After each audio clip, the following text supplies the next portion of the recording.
Test, test, test, test, test, test. Ooh, we got to be right on top of it. Test, test, test. Works for me.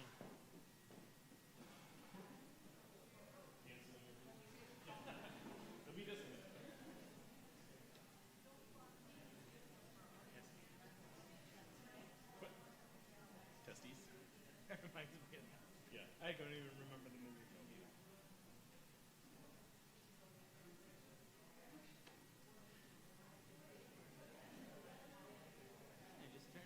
Turn the microphone up, right?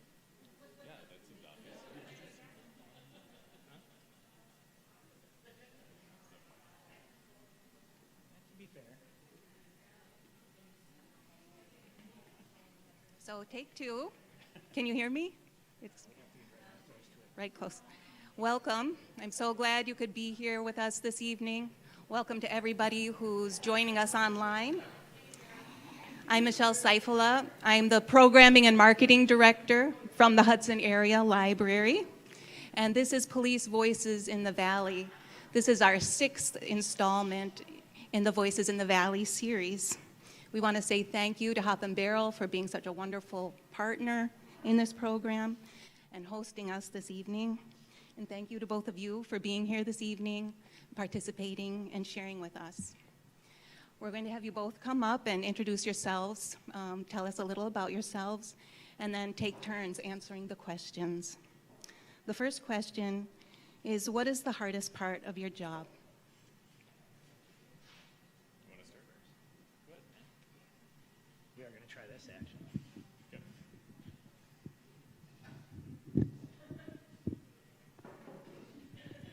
We're going to try and roll this way, see how that works. Jeff Willems, I'm the Chief of Police in Hudson. I've been in Hudson for about 13 years, been the chief for 3 before that.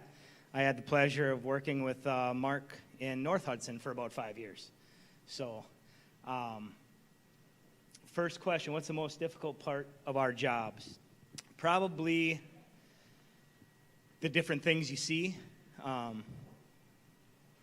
The traumas to families, the traumas that we experience ourselves. Everybody thinks of the violent crashes and the violence that you encounter, but I think the trauma goes much deeper than that when after the fact, right? I mean, we're trained how to deal with everything in the moment, but 20 years ago, we weren't really trained in how to deal with it after the fact. So how to keep your bucket from overflowing, so to speak, is probably the most difficult part of the job. Overall, I would say most recently, the most difficult part would be the political part of the job, where the media portrays us in a certain way and realizing, or us not thinking that that's very fair, that there's a big part of the story that's missing. So for that, I'm grateful to be here tonight. I'm grateful that you all took the time out of your days to be here, to give us that opportunity to kind of talk about the things that the normal person doesn't really correlate with law enforcement. So I'll start with my introduction. I'm Mark Richards. I am the Chief of Police in North Hudson. I've been an officer in North Hudson for a little over 21 years. Before that, had worked some part-time jobs in Somerset, in St. Croix County, and North Hudson as a part-time officer. I am part of a 5-person department. We're a small agency. You'll see that my uniform looks a little bit different than Jeff's, but for the most part, we do the same job. I just often say, as a small agency, I take calls during the day, calls for service and whatnot, and so kind of adds on to some of the things that I do on a day-to-day basis. As part of my introduction, I want to thank my family and friends that came tonight to support me, and for all of you for showing up to listen to the two of us. Hopefully we have information that you're going to learn that you didn't know about what it is to be an officer. We did get these questions in advance, and so a couple of my answers might be super long because I've tried to build in the opportunity to explain things. A lot of times when we do presentations or you see things in the media or you see things on TV, it's a 10-second blurb and you don't really understand a lot of what got us to that point. And so I'm going to try my best to explain some of those things today and give good examples. The community that I work for is 3,800 people. It's mostly residential, and so a lot of my examples probably fit that, but I can tell you that both of our jurisdictions in the city of Hudson and the village of North Hudson, we deal with everything that you can think of. If you think of a stabbing, I think there was one this past weekend. If you think of the crash that the city of Hudson had where there was 2 people injured by a drunk driver, it's not just those things that happen in big cities. All of that does come over, and we experience that as well and have to deal with those traumas. So a couple of things, caveats that I'll start with before I even tell any of my stories is that some of my stories might be hard to hear. I apologize if anyone here is hurt or traumatized by that, but I need you to understand what we go through and what we deal with on a day-to-day basis. 21 years on the job, I've got a lot of baggage. That bucket that he talked about, I've probably overflowed that multiple times. So I'm going to talk about that tonight. So I apologize, it's going to be real talk. I'm not going to talk about any specific case. You're not going to hear a person's name, so don't worry. I'm not going to be, disclosing anything that I shouldn't. But I appreciate you all attending because hopefully you'll learn something. So the hardest part of our job, Jeff hit it on the head. It's the traumas. It's those things that we have to deal with after the fact. It seems odd because you'd think that maybe the hardest part would be making an arrest or having to use force or those types of things. And all of those are in the moment. And as Jeff mentioned, we train for that. We expect that those things are going to be coming. So my initial thought was suicide responses. I know that when I went through recruit school, there were some things that I learned. It was 400 hours back then. We were way back in the day. But we learned a lot, but we didn't learn everything. And so I remember being on my first suicide. It was a hanging. The subject had hung himself. And I responded to the scene. Obviously, there was not going to be any help for him. And the medical examiner shows up. And he comes in, does his thing, and at some point looks at me and says, "Okay, you hold the body, I'll cut the rope." And I kind of did me? They didn't tell me that in recruit school. They didn't talk about that would be something that we would do. Well, to hold a body when the rope gets cut and the weight of that body and all of those things traumatized me for a while. I lost some sleep for a couple of nights because that was not something that I put in the wheelhouse of what we were going to be doing. We move into the domestic abuse cases that we have. Trauma that includes children, the things that children hear and see that we never realize affects them, but we then see some of the things through their eyes that they saw, or the spouses or other family members, and how we have to then take that home and go to our families and try to act normal. I often tell the story about, you come home from work, you've had a child abuse case that you worked on, maybe you saw an accident where there was a lot of gore, maybe somebody died, you have the suicide, you walk in the door and your wife or your kids say, "Hey Dad, how was your day?" Do you dump all that on them? Or do you say, "It was great, had a great day, thanks for asking"? So there's a lot of things that we have to try to deal with as far as traumas that go on for a long time. I think of a child pornography case that I had where you probably don't know this, and maybe you do. The court cannot watch child pornography videos. They can only read reports or read documents. So in order to do a search warrant for a child pornography case, the investigator, me, has to watch child pornography. I don't want to do that, never wanted to do that, didn't realize that was going to be a part of my job when I first started, but I have to watch and then type descriptions of what this person is doing to this child. And again, go home and hug my 7-year-old or hug my 12-year-old and try to distance myself from all of that ish.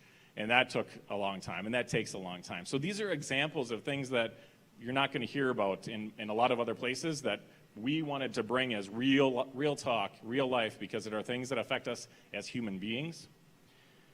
I was just part of a Lexapol webinar that I watched. The statistic that they threw out that hit me kind of hard was an officer can experience 188 traumatic events in the course of their employment. The typical person will only deal with 1 to 2 in their lifetime. So in our 25 to 30 years of service, we're going to be dealing with all of these traumatic experiences where the typical person deals with 1 or 2, and how do they deal with it? Did they do well in how they handled it? When I was talking with my wife and we were talking about some of the things that I was going to be answering today, one of the things that I recall is that I am not the same person today that I was 21 years ago when I started this job. It has hardened me. It has made me a better person. I definitely have a lot of real positive things that I've gotten from this profession, and I enjoy getting up every day and going to work.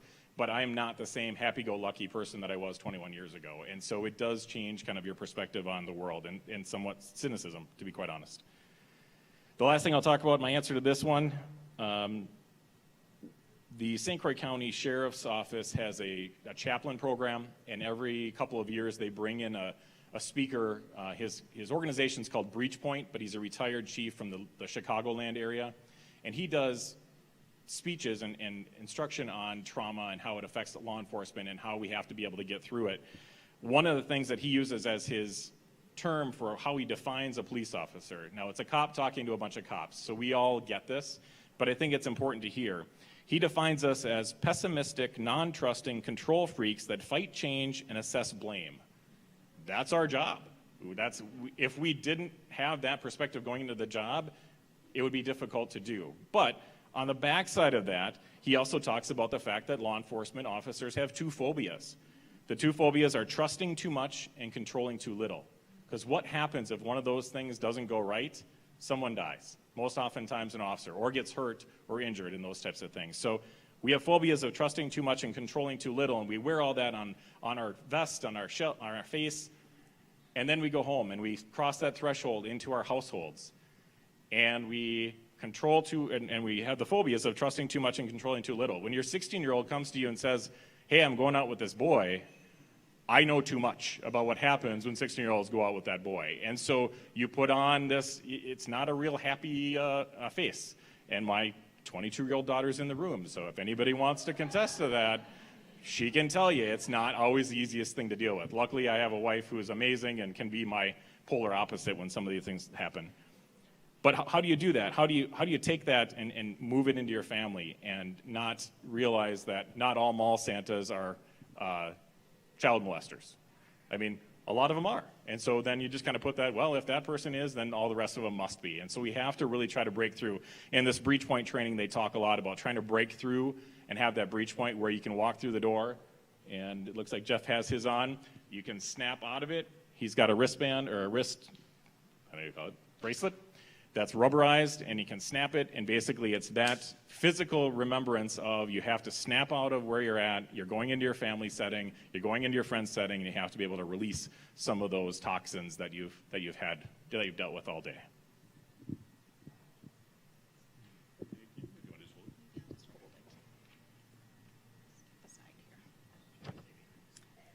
Oh, yeah. In Hudson, North Hudson, and St. Croix County, what are the most challenging problems from the perspective of law enforcement? Drugs, weapons, mental health? Yeah, that's a good question. And it's pretty obvious to us, but probably not to many of you. I would say that both drugs and mental health kind of go together. They are both the biggest thing that we deal with. In some cases, you have someone suffering from mental health that's not able to get the resources that they need. So they use drug abuse to maybe try and self-medicate a little bit. And then you have the flip side of it, where maybe you abuse drugs or alcohol, and maybe that causes some mental health. And both of those things gone untreated, it's pretty hard not only for them to deal with, but then they end up causing issues for other people, and then they don't like that inconvenience, so then they call law enforcement, and we have to deal with it. And the biggest part, especially in Wisconsin, now they're making some progress with the last budget. They earmarked some money to come to this region of the state to assist with that, but I'm sure Mark's going to talk about it too, but one of the biggest things with mental health, biggest issues, is if we feel someone is such a danger to themselves or somebody else that we have to take them into secure detention, basically take their rights away, to take them to treatment, basically, to get some help. We put them in belly chains and handcuffs in the back of a police car and transport them 5 hours one way to Oshkosh, Winnebago Health, which is the state hospital. 5 hours away from their family support, 5 hours away from their friends, 5 hours away from any sort of assistance that they may have been in, right? You're 5 hours away. If you were in counseling, you're 5 hours away. And then we drop them off and we leave them there. So 2 days later, when the court says, yeah, there's not enough to hold them, they're on their own to get back. So somebody already with limited resources now is 5 hours away from any support that they have, and then they're just kicked out of the hospital and milling the streets of Oshkosh until they can find a way back home. So that's a big problem. I think another part of that, a caveat to that, is I don't think that there's enough treatment facilities or treatment professionals to help everybody that needs mental health help. You know, there's a statistic out there, and I'm not going to butcher it by guessing, but it's way low from what I would think it would be. I would think that almost everybody at some point in time is in need of some kind of mental health counseling or assistance, right? Someone deals with a death of a close family member. Without some proper guidance in how to deal with that, you're probably not going to come through it on the other end. Now, if you have, many of us, I'm sure, have great family networks and great support networks where you can talk through that with your loved ones. A lot of people don't have that, so they have to try and do it by themselves. So I think those are obviously the two main issues that we see. And I don't know that we're going to fix it anytime soon, but awareness to that, right, from when we're responding to something, is someone could be having a really bad day, and you don't know that person, but you have to understand that they're probably going through a difficult time, and we'll probably talk about that later on with some of the de-escalation questions, but you just have to understand that everybody's got a story, and you might be the only person that can help them through that story. So. Yeah, I completely agree with Chief Willems. The mental health side of things has been one of the most difficult challenges, and I know that you hear a lot about it in the media, and to that aspect, I think there's a lot of good information out there in the fact that mental health is a big problem. You mentioned the fact that it goes hand in hand with drug and alcohol abuse. There are so many times that we'll take somebody to the hospital for medical clearance, and they're maybe at a 0.4, so the legal limit for driving is an 0.8. These people are at a 0.4 because they're either self-medicating or they're trying to overcome whatever is in their mind, and they're making comments of suicide or self-harm, but then maybe when they get down to a 0.04 or they're sober, that's not in their mindset anymore. So we have to try to balance that out. And then for us as law enforcement, so here's the predicament that we're in. In the state of Wisconsin, by law, we are the ones that have to do an emergency detention on somebody, to detain them for up to 72 hours for a mental health hold. That's a job that neither one of us want. It's given to us by the state. So if there is some way that we can make some adjustments, in the state of Minnesota, literally across the river, ER doc, an emergency room doctor, can do a mental health hold.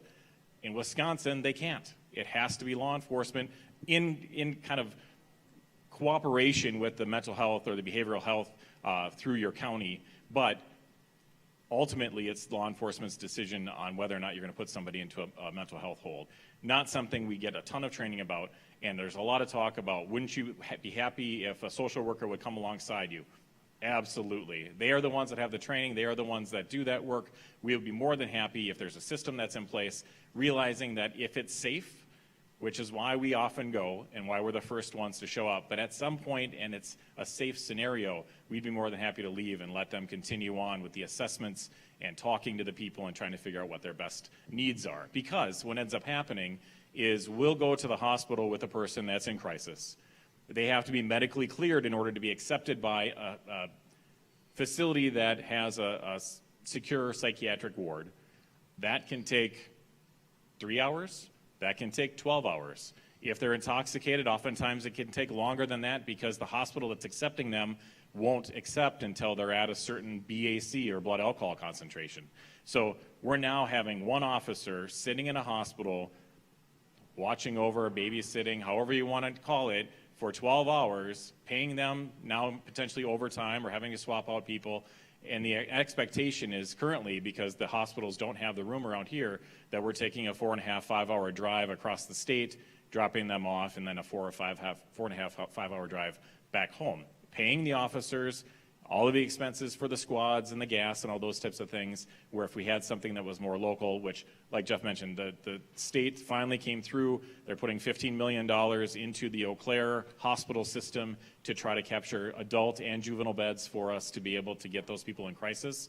The other thing that St. Croix County did a great job of many years ago, I would say probably 10 years ago now, is that they brought in a process through Northwest Connections where they had somebody that came in and did some kind of early look at whether it was a scene response, or maybe instead of hospitalizing them, they could go into a safety plan.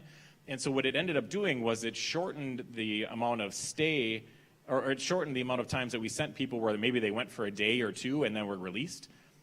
And what it really did was those people that really needed it, those beds were available for them. But typically those people were longer stays. So that means those beds aren't on a cycle anymore. They are kind of clogged up, and so now we don't have as much availability. So the system has its own problems, and we can't solve that as law enforcement. We can't do a lot about that. But I can tell you that for a person in mental health, and Jeff mentioned it exactly right, you place them in handcuffs because we have to make sure that we're safe. We have to make sure they're safe and they're not going to hurt themselves in our squad car on the ride to Winnebago. So you put a person in crisis in handcuffs, you drive 4.5 hours in the back of a squad car in a confined space, and then you drop them off with no resources, no transportation back, and the system doesn't work perfectly. So, but we're only a piece of that system, and we do our best to try to figure that out.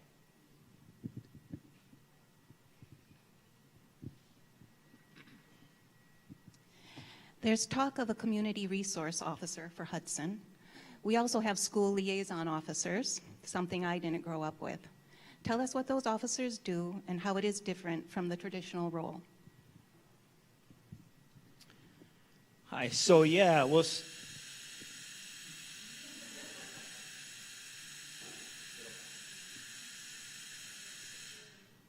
we go. We'll start with the police liaison officers, right? So that position was designed to be in the schools to build relationships with the students and the staff and teachers, primarily the students, right? To be there as a resource, to be there as a friend, to be there as someone a student can talk to essentially build relationships between law enforcement and the students, right? Because if you're going to affect change, you have to start with kids, generally. So that was kind of the premise behind that. So now the city has one in the high schools, and then the high school, and then one also in the middle school that tries as much as they can to get into the elementary schools. With, 5 elementary schools and the biggest middle school in the state, and it's a lot of people that person has to reach out and touch. So it's difficult. As for this new community engagement officer, the design behind that was similar as a school resource officer.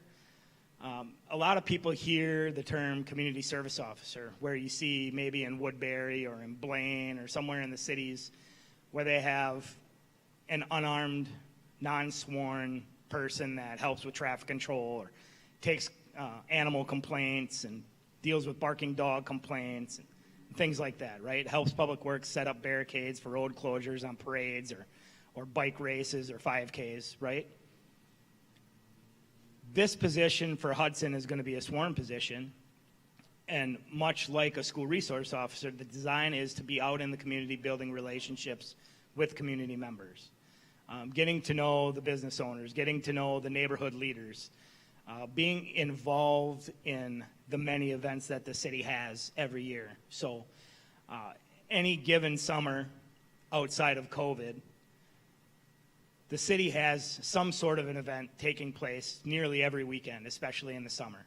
We have the hot air fair in the wintertime. We have 5K races and bike races throughout the year.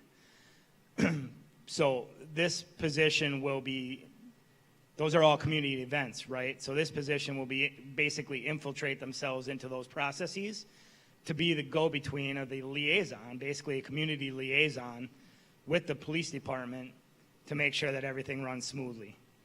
They have to be sworn because you can't direct traffic legally if you're not. You can't do a lot of things legally if you're not sworn. So to get the full impact of a position like that, it has to be sworn. The primary duties, I would say 95% of what they will be doing, they will be meeting with neighborhood leaders, church leaders, faith leaders, business leaders, and just people that run these community events, people that know what's going on in their neighborhoods. If there are issues going on that need to be addressed, that's a great way to spear a neighborhood meeting where people can come and voice their concerns, whether it's concerns of just in society in that neighborhood or whether it's concerns with the police department or whatever. But it's all about building trusting relationships with the community. Do you have anything to add to that? So if we haven't described it well enough yet, the Village of North Hudson and the City of Hudson are two separate entities. We share fire, we share EMS. Well, the whole area shares EMS now. But one of the things that North Hudson has done, and the City of Hudson as well, is utilizing those contacts with the fifth graders through the programming and some of the things that we do to try to get in and talk to kids. When I first took over as chief back in 2005, the previous chief, Rich Jansen, was still alive. He was actually dying of cancer, and so I went and talked to him. And one of the things I said to him was, how am I going to be successful at this job? And he basically said, build relationships with kids, never lie to kids, because kids become adults and they will remember. And so we try really hard to work with kids.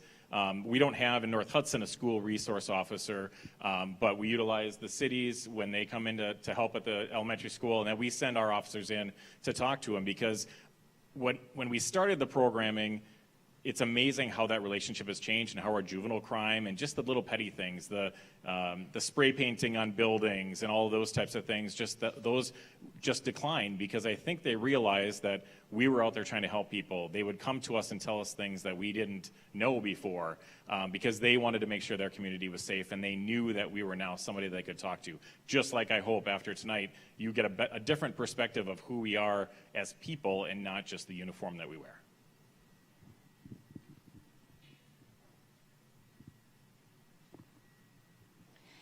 We hear terms like de-escalation and excessive use of force in the media.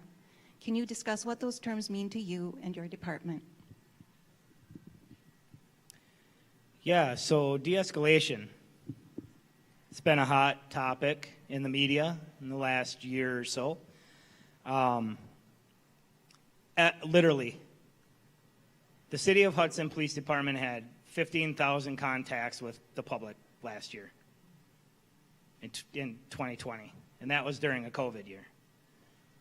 Literally, every single thing we do requires some sort of de-escalation. Everything. Nobody's ever happy to call the police. They're calling it because they're in crisis or someone's causing them a problem.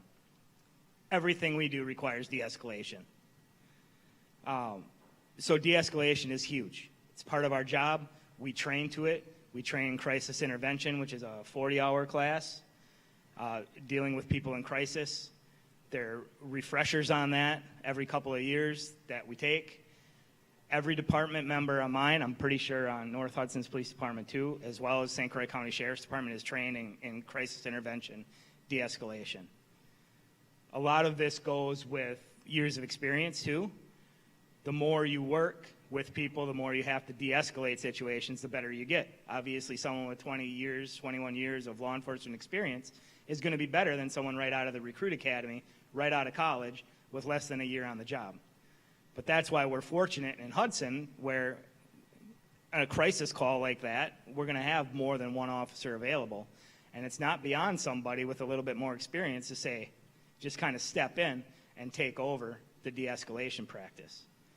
Now, just like everything else in the world, nothing is absolute, right? So de-escalation is not going to work every single time.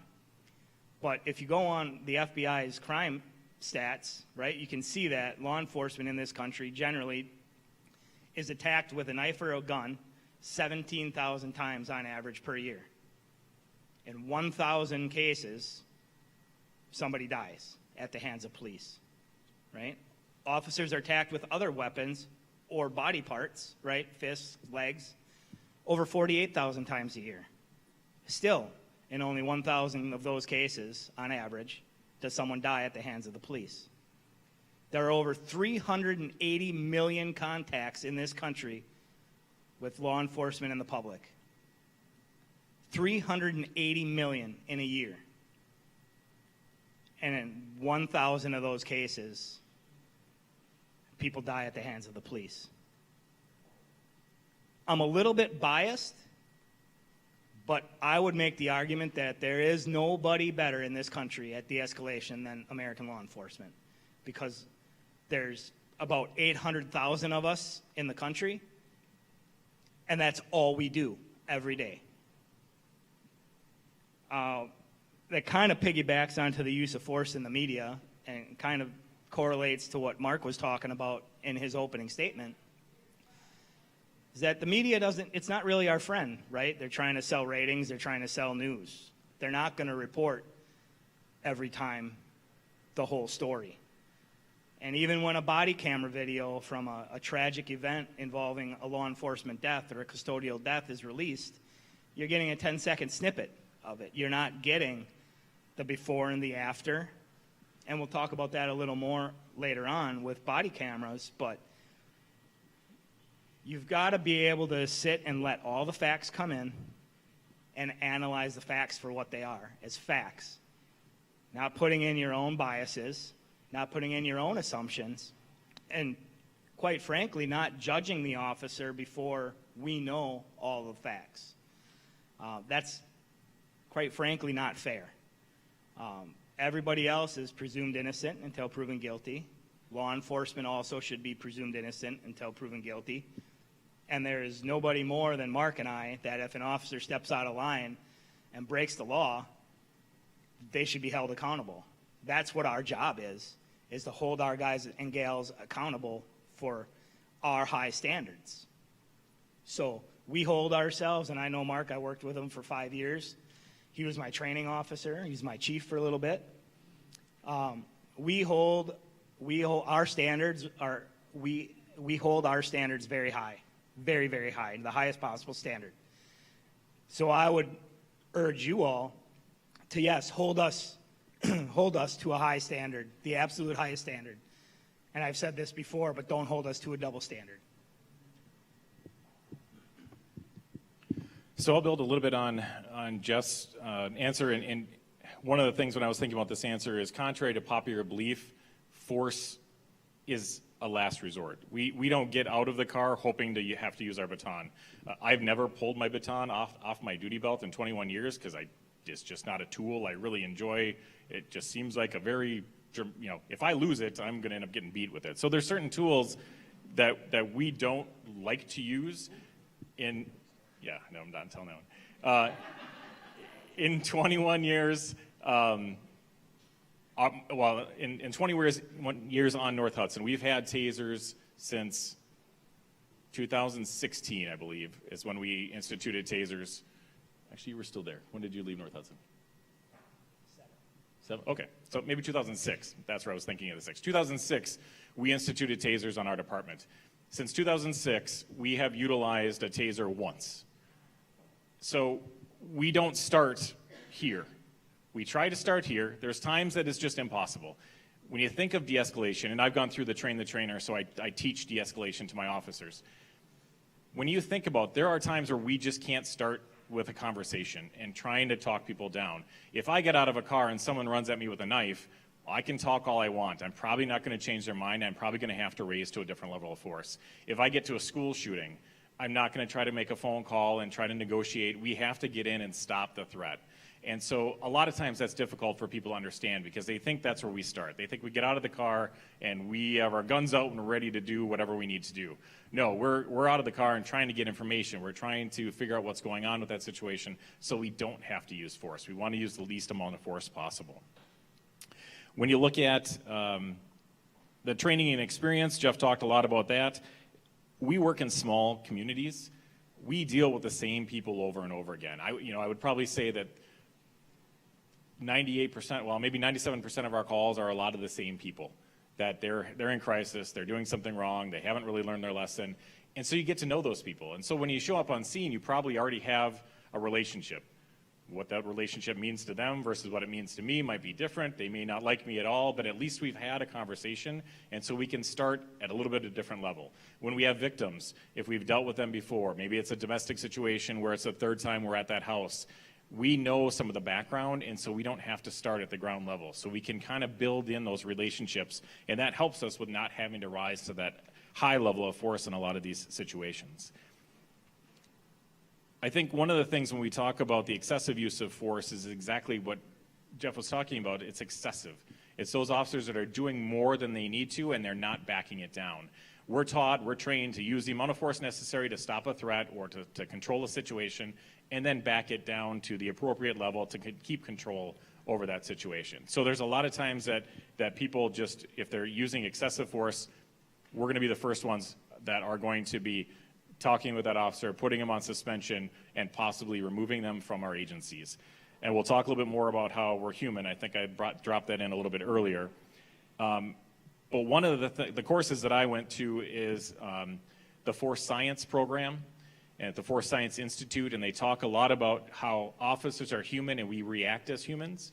So one of the things that you oftentimes hear in the media, and I'll say that you're predisposed to a set of facts because of a headline or whatnot, but if an officer shoots, or if an officer's shot hits a person in the back, then people's thought process must be they must have planned to shoot the person in the back. Well, Force Science has done a number of different studies on how long it takes a person to turn from forward-facing, to turn, to run, and get away. There's tons of scientific statistics about time, and it might have been because everything takes time. For an officer to make a decision to pull the trigger, it takes about 2.5 seconds. It also takes time to stop that decision-making. So if a person has a weapon, they tell them to drop it, drop it, drop it, they don't drop it, and all of a sudden they drop it. If the officer has made a decision at some point that they are going to use deadly force and the person drops it, there is time where that officer has to comply or understand that the weapon has been dropped to stop the trigger pull, and sometimes that doesn't work. So that's kind of the bad scenario. But it also might mean they've fired 2 shots, the person turned and is running away. It takes time for them to stop the impression on their finger to continue to pull. So you may have 5, 6 shots fired. In the media, and you hear a lot of people saying, oh my God, they shot 5 or 6 times. Well, yes, but at the time that they decided to stop, that they had the threat was gone, but it still takes some time. So it's hard to kind of put a number to that, and really until you get the entire investigation and when they decided to stop shooting. But a lot of times you'll see that a person may be shot in the back. That was not, I won't say was not. The probability that that was the intent of the officer to shoot the person in the back is really, really low. It probably was a dynamic situation. People move, and obviously there's a lot going on in those types of situations. So everything takes time. And yeah, I think I'm good with that one. Thank you.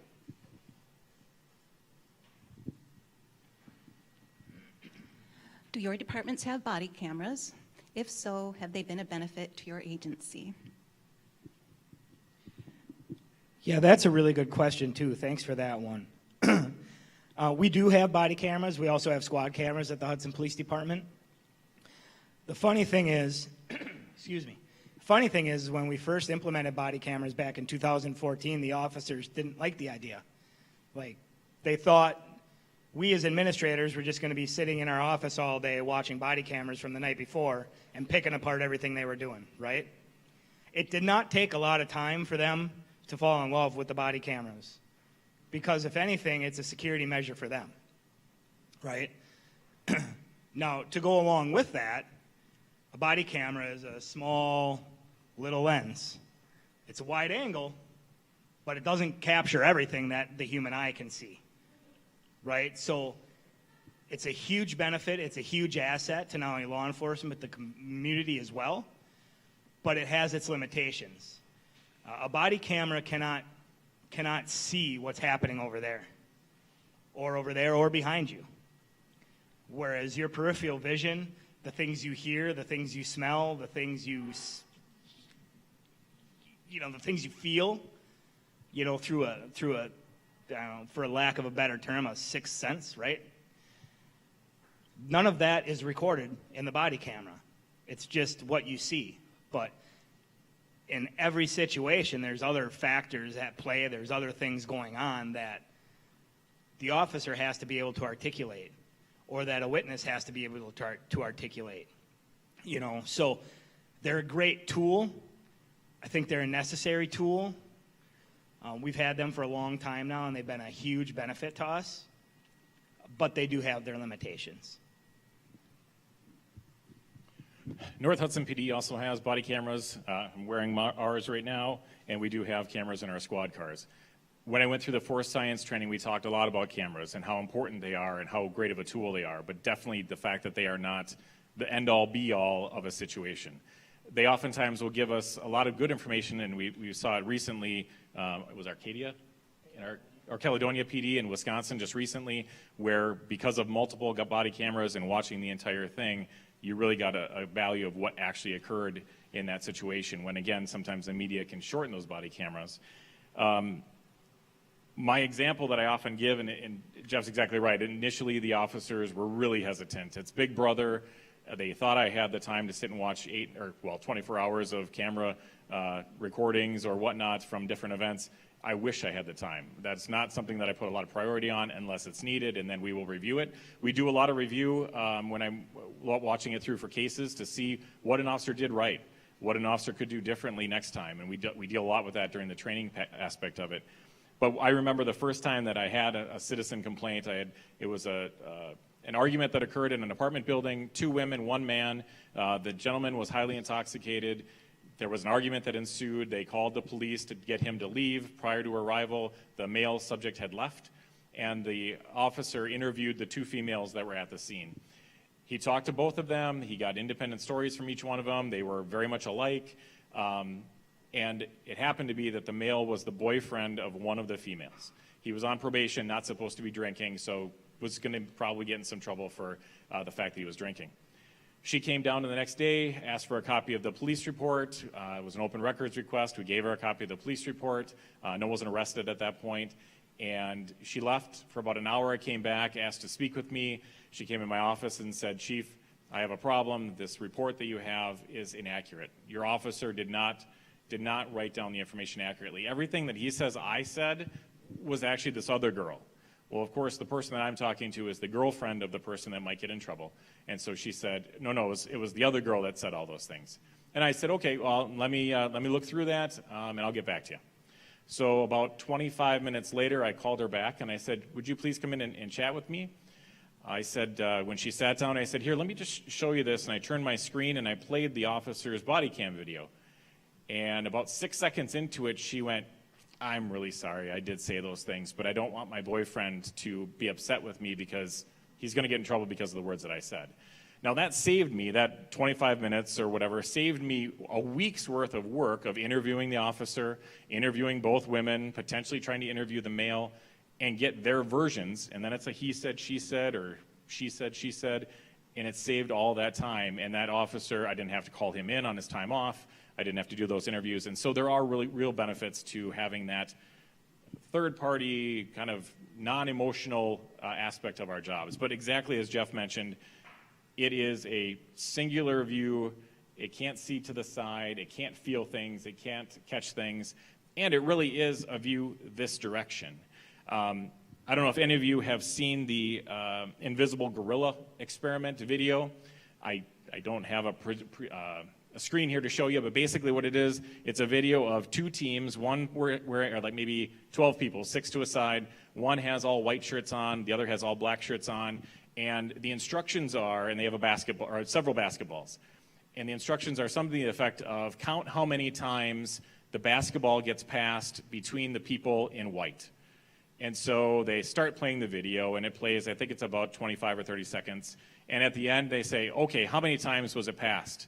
And when I show it to the kids in the elementary school, or I show it to citizen groups, you get answers 13, 14, 15, and they're all really worried about that time or that number.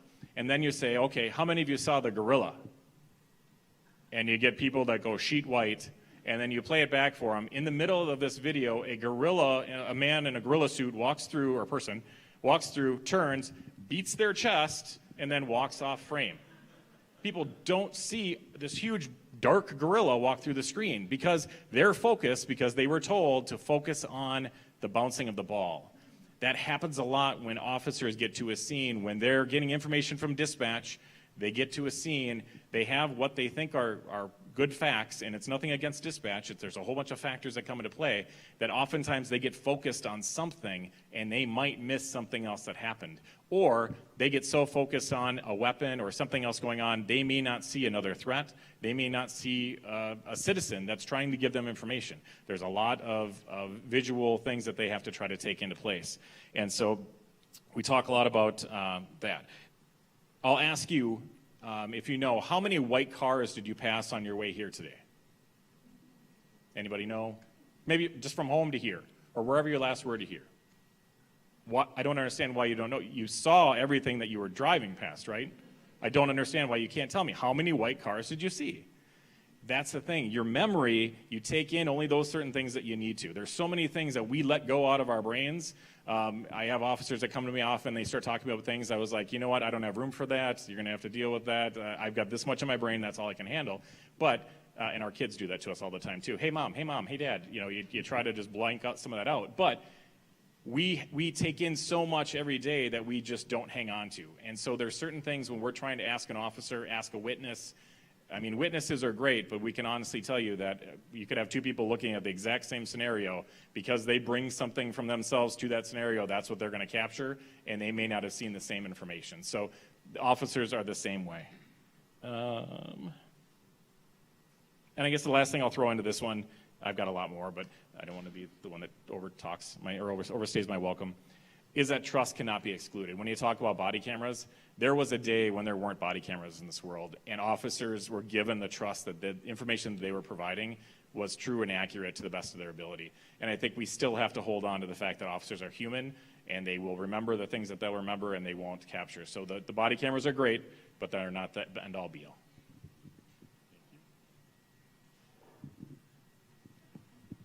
Do police officers have a bias? Yes, police officers are human beings, right? Every human being has biases. They're implicit biases or explicit biases. You know, a lot has been made of implicit bias training too in the past, 10 years, right? Yeah, absolutely every person walking this earth has biases. Police officers are no different. But understanding what your biases are and not letting those impact your decision making, that's where it becomes important, right?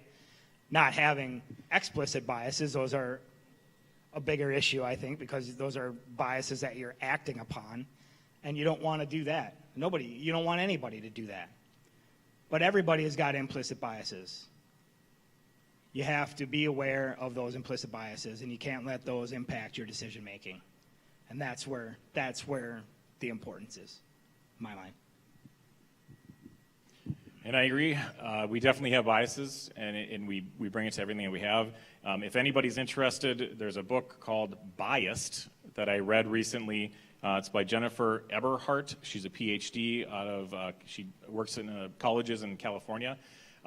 It was a really interesting read for me, and I started reading it. My wife read it first and said, I know you as an officer. I think this is something that you need to take a look at. I read it and found it to be incredibly eye-opening because of a number of different things that she talks about in her book. Now, we all have bias. There's nothing we can do about certain parts of them, but some of them come from places that we never even understood. Societal things, the way that society sets certain things up. The communities that we live in. I mean, if you live in a community that's pretty much homogeneous, you have a certain set of biases because you just don't know. You've never experienced other cultures, other areas that people live in. And so you kind of bring whatever you think is normal to you to that setting. And so I think the biggest thing in law enforcement that we can look at, and she talks a lot about how the system is as much of a problem as any law enforcement officer is, that it's really a bigger picture and we're just a small cog in that wheel. But really, as Jeff mentions, it's acknowledging that you have it and learning to change or learning to adapt to other people and other perspectives.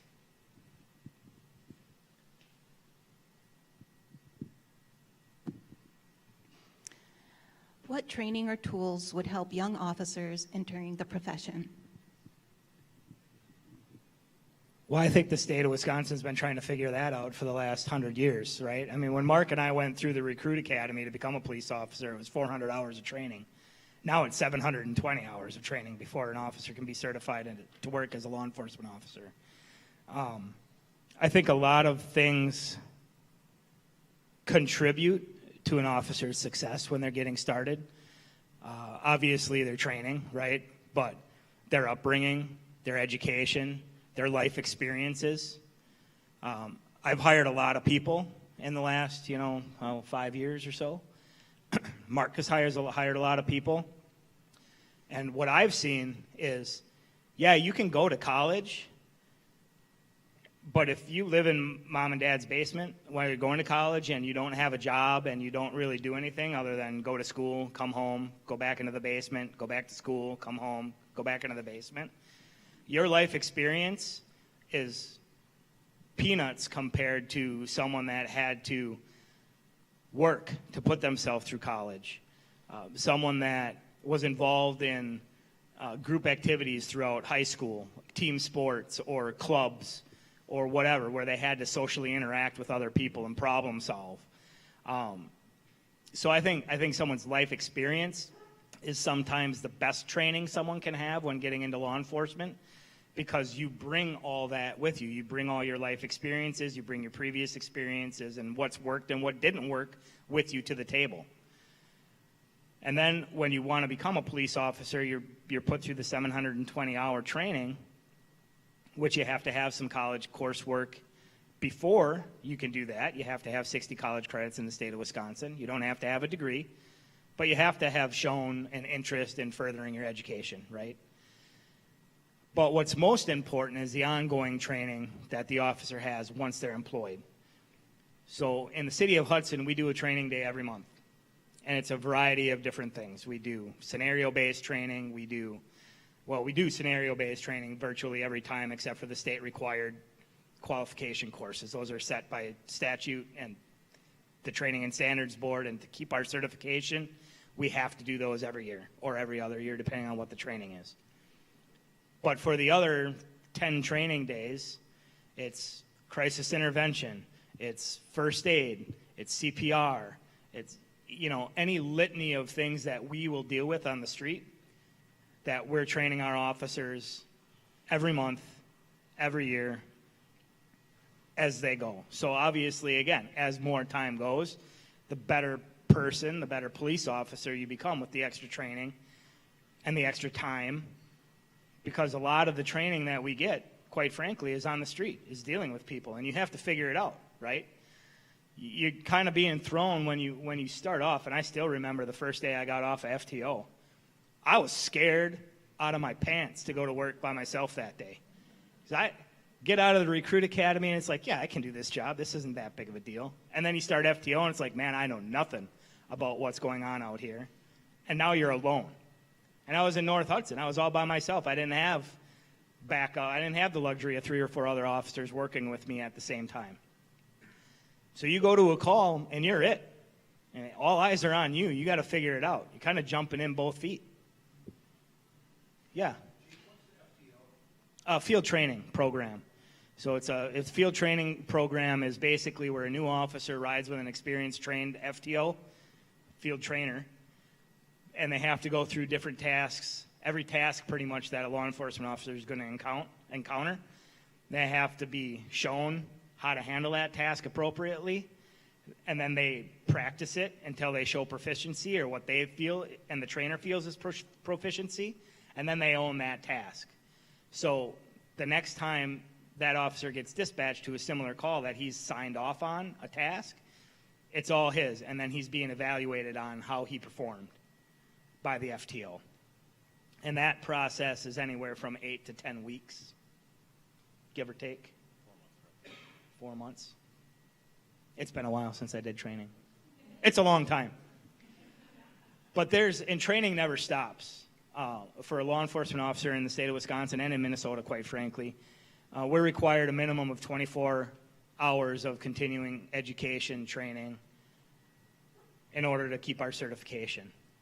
The average number of hours my officers spend in training is about 100 per officer per year.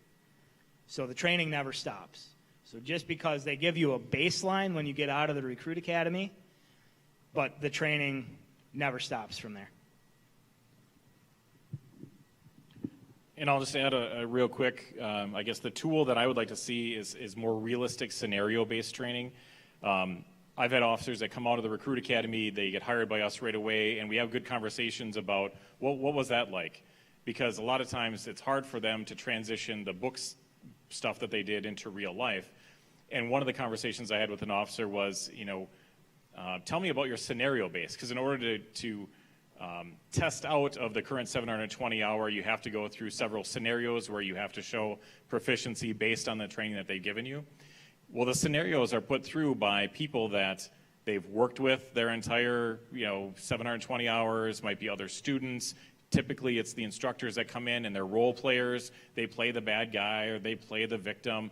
And when they're talking to me, and I had an officer that left. He worked for me for 2.5 months, and he had an incident where he had to wrestle with a guy. And he basically said, this isn't what I expected it to be. And so we talked a little bit about, after he had made the decision, I wasn't going to change his mind, we talked a little bit about what would you have liked to have seen differently. And he said, I never felt scared. I never felt out of control or not in control during those scenarios because it was John Doe, my instructor from 3 hours ago. I knew he wasn't going to hurt me. Where every day when we put on this uniform, we have to expect that somebody might try to hurt us. And so it wasn't realistic for him. And then the other one that's a little bit more comical is I wish that they would train at night. Because I don't know how many times I've had new officers get out, walk up to a car without a flashlight in their hand and expect that they can just see what's going on because they never put a flashlight in their hand in training. And so the realistic side of those scenarios to be able to say, you can't see in the dark, neither can I, use the tools that we give you. But I agree with Jeff. I think that the ongoing training, we do want monthly trainings, and I think that's really important because it helps build a team setting for us as well as just make sure that we're utilizing those skills. Because just like anybody else, if you don't use them, you lose them.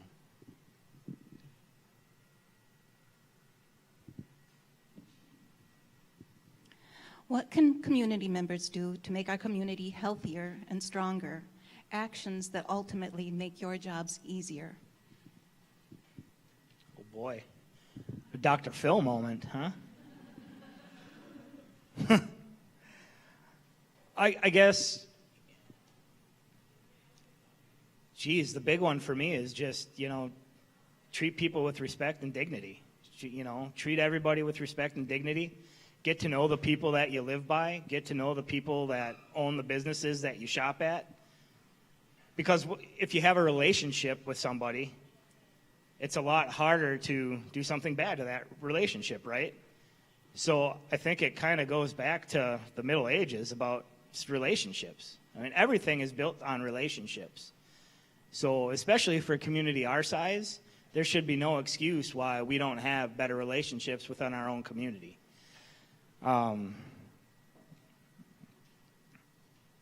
So that's what I would say. And actions that ultimately would make our jobs easier. Man, understand that we're human too. We're going to make mistakes. We're not meaning any harm by anything that we do. We're just trying to do the best that we can with whatever situation we're thrust into. We don't have all the answers, though most of the time when people call police, they're expecting all the answers, and then they may not like those answers, and then we go back to where we started from. But I would say, just giving us the benefit of the doubt if something goes bad, especially if you live in this community,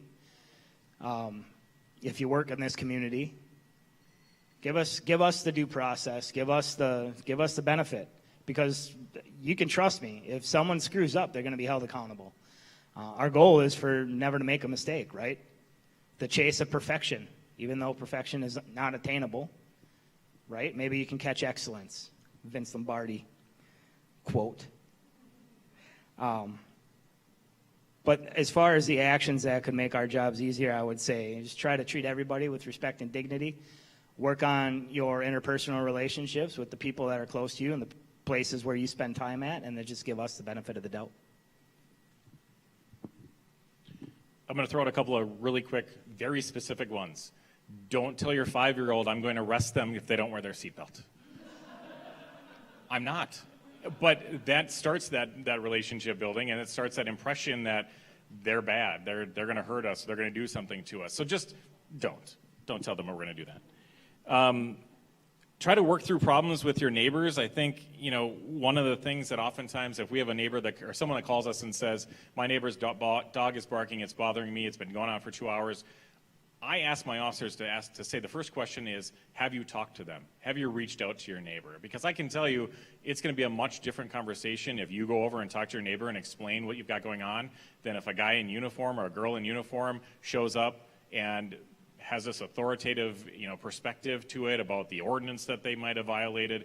So try to just have that conversation with your neighbor, because we've come a long way from being kind of in our silos and being very secluded in our homes, and it's much nicer when we can get out and talk to our neighbors. The other thing that we'll do is it'll also make sure that if something weird is going on in your neighborhood. We had a situation not too long ago where there was a car that was parked, and I had 4 people call me from that neighborhood and say, we don't know who the car is. We talked to Joe talked to Susie, none of us know who this car belongs to. We're really concerned about it. That's fantastic, because I know now going into that neighborhood that there's probably something not right with this car, versus the one person that calls and it happens to be Joe's daughter who's in from out of town that happened to park there, and now we're again showing up at a door going, what's with this car? Well, that's supposed to be there. There's nothing wrong with it. There's nothing suspicious about it. So just have those conversations with your neighbors before something really bad happens. I think the other one that my wife and I talk about a lot is don't make an assumption that somebody else called the police. If you drive past a crash, call. We'd rather get 6 calls about a crash than 0 and have that person that might be in trauma or having a problem with might have been a medical situation on why they crashed. Just call 911, have that conversation. The dispatcher might tell you, yep, we've got calls on it, thanks for calling, and let you go. But don't make the assumption that somebody else called if there's a problem going on. That's it. We did have a few more questions, but I was told we were supposed to wrap up by 7 o'clock. So would you like to make any other comments before we wrap up? Anything else you'd like to share? Yes, I'm the chatty one. No, I just wanted to thank you all for coming. I heard some laughter tonight. I tried not to make, and my wife and I talked about this, I tried not to make my conversation very dark and all about the bad stuff and whatnot, but I think some of that stuff explains why we are who we are sometimes. But I'm glad that you got a chance to laugh a little bit tonight. I want to thank you all for spending an hour with us. We spent a lot of time considering this. We had lunch last week, which was nice because we caught up. As you mentioned, we were co-workers for a long time, and we still work well together as the two communities that we work in to make sure that the crime in this area is brought down as much as we can. So thank you. Yep, nope, and I'd just like to echo that. Thanks for showing an interest. It's nice to see a lot of faces out here that I recognize. So that helps me when I'm up here saying, man, if they really care, why aren't they showing up? Well, you showed up, so I appreciate that.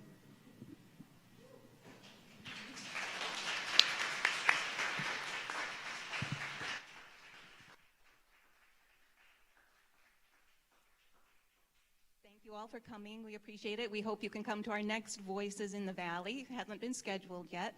And thank you to you both. It was very valuable, very good discussion. Thank you.